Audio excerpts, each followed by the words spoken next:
So hello guys, welcome back to my new vlog. आज है हमारे 30 डेज 30 मिनट व्लॉग चैलेंज का day 16। तो आज के व्लॉग की शुरुआत हो रही है शाम।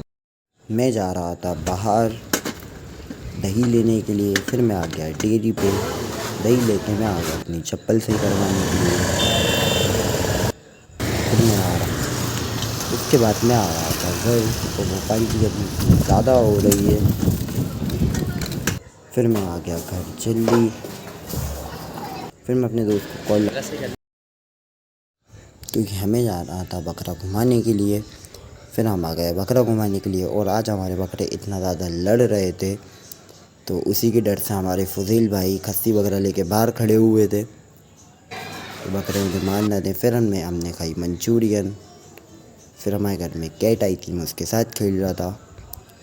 सो आज के लिए बस इतना ही। Thank you for watching, bye bye, and don't forget to subscribe, like, share, comment.